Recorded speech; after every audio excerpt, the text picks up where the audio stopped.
everyone, this is Anna from Savvy Cat Realty, and today I'm here to talk to you about retirement in Portugal. Is it still worth it?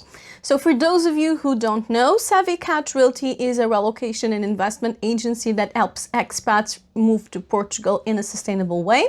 We work with both rentals and purchases in the whole country. We are a team of locals, and one of our big concerns is that you have all the information to make a safe and adequate purchase that does not inflate the local market. So if this makes sense to you, do reach out to us and check out our website in www.savvycatrealty.com, where we have everything listed very transparently.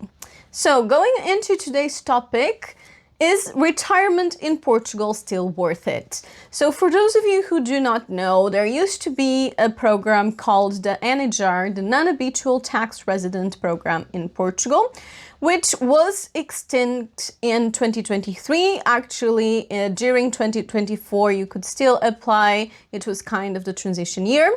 It is no longer possible to apply in 2025. This program used to give very significant reductions and tax benefits for a period of 10 years.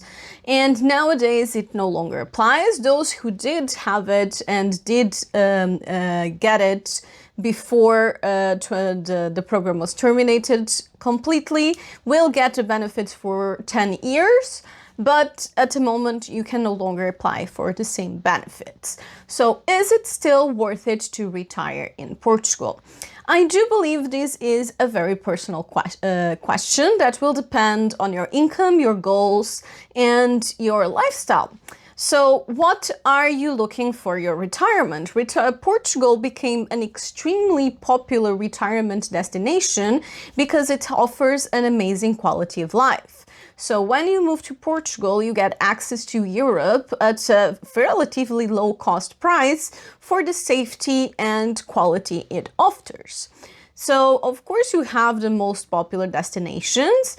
And in the end, there is something called the double taxation agreement. And the double taxation agreements are in place with most countries. Countries like the US, the UK, of course, all of Europe, and most of the countries will have double taxation agreements in Portugal, which is an advantage of Portugal being fairly political neutral, is that it tends to have positive relationships with most of the places. And these double taxation agreements prevent that you get double taxed, so you are not taxed in both countries. So what happens here is, let's imagine that you are coming from the US and you have your income taxed in the US at, I am making this up, okay? So let's imagine you get your income taxed in the US at 25%, and you come to Portugal and your income can be taxed up to 48% depending on the income you have. You would only, let's imagine that even if you had the higher income tax of 48%, then you would only be taxed the remaining amount. So if you were taxed 25% in the US, you would be taxed 24% in Portugal. So this is just to give you kind of round numbers so it's easier to understand. You will not, in 90% of the cases, there will be double taxation agreements in which you don't pay to both countries. However, at the moment, you do not get the tax reductions in Portugal. So what happens is that you will have to pay Portuguese taxes at Portuguese rates. There are a number of strategies that you can adapt in order to try and reduce these taxes, and I do highly advise to communicate with specialized tax agencies and wealth managing agencies that work specifically with your country and Portugal. That would be ideal, and in order to define a strategy so you are taxed, your taxes are reduced as much as possible.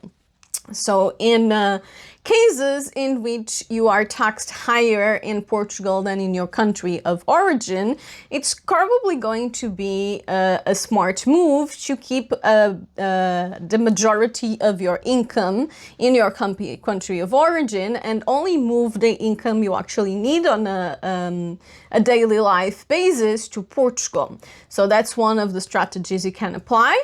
When it comes to the visas and the way that you can make this, so there are two main visas that are used for retirement in Portugal. They are the D7 visa, that it's also known as the retirement visa. And this visa only requires that you are able to prove that you are able to sustain yourself with the equivalent to the Portuguese minimum wage, which is about 840 euros. And it is definitely advisable to have a year worth of equivalent savings in a Portuguese bank account when making the application, but then you can move that money around after you get your application approved. One of the things, the retirement visa becomes quite popular because the requirements are quite low. So the 840 euros per month is a very nice, low kind of income requirement. You do, like if you are coming together as a couple, you do need 150%. So that would be a little under 1,300 euros. So 1,300 euros, a bit less than that. But it's always better. The more you have, the stronger your application will be. And this income has to be from passive sources, and that's why it's called often the retirement visa. Passive sources means that you do not have to be actively working in order to earn that money. It can be property rental, it can be dividends, it can be shareholder in a company, and it can be retirement, of course. So this is the most popular option. And the second option you have is the investment visa, also known as the golden visa. The golden visa starts from 2,500 euro to 250,000 euros.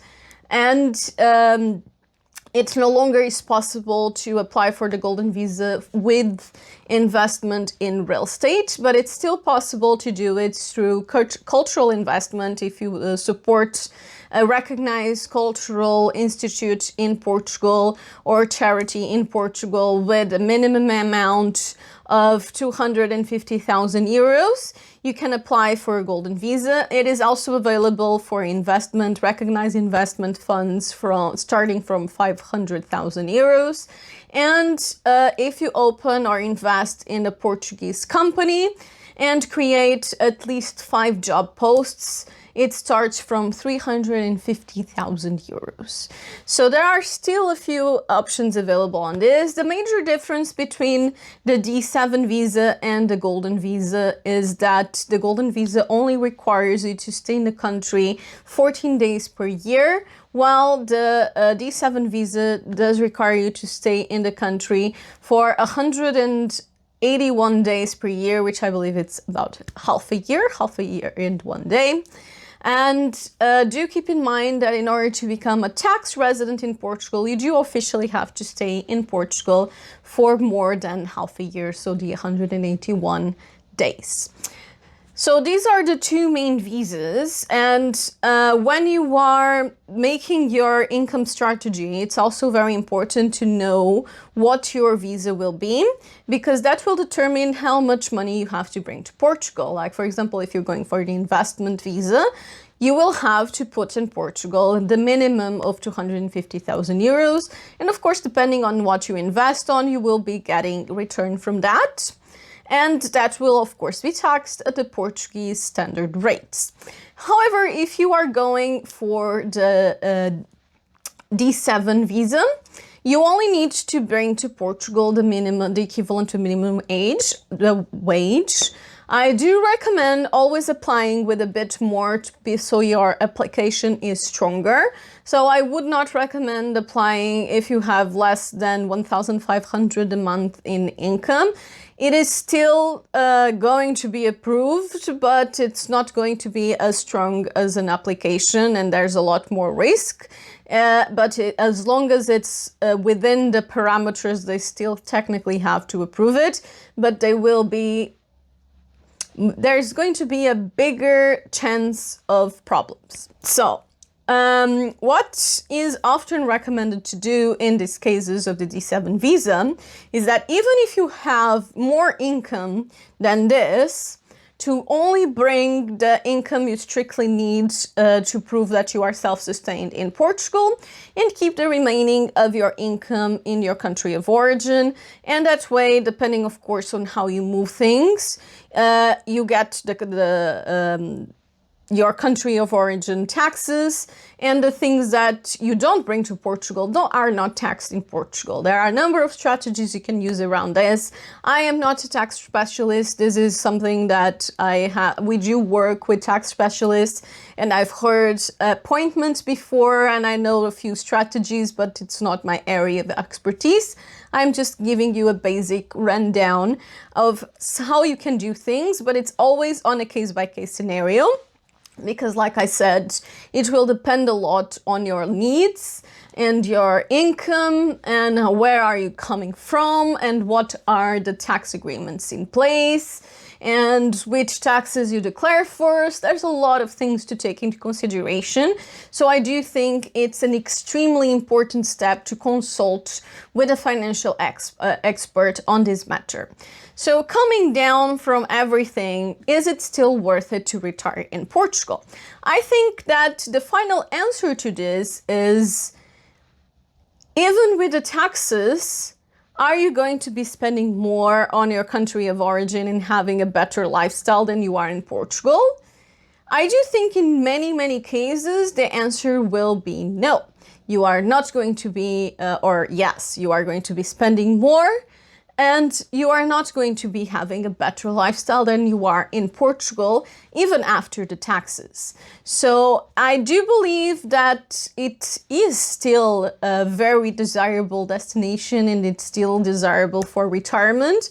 And you just need to do a lot or a bit more planning than before. In reality, it was still advisable to do this planning.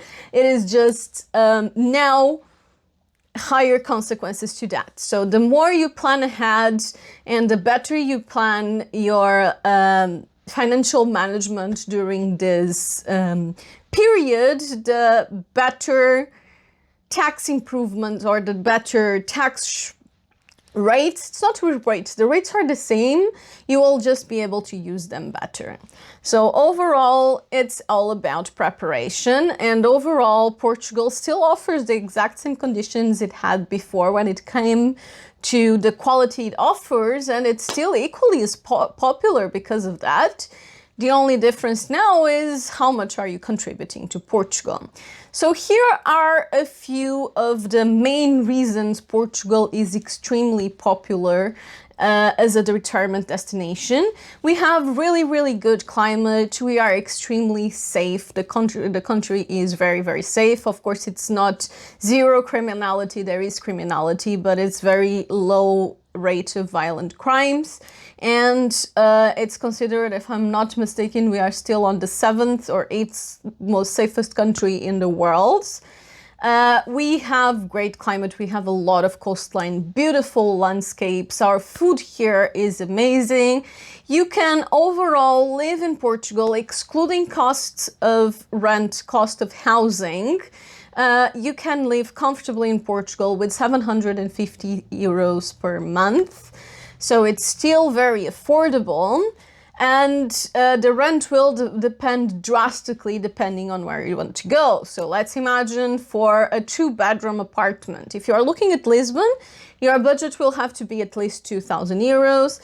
If you are looking at the Algarve, which is the second most expensive location, at least 1,600 up, depending on the region on the Algarve. If you are looking at Porto, it's also going to be around that range. However, if you are looking at a medium-sized city like Coimbra, Aveiro, Braga, you can be looking at less than 1,500 euros per month. If you're looking at small cities and smaller locations, you can stay closer to the 1,000, 1,200 euros per month. So overall, it can be still quite affordable.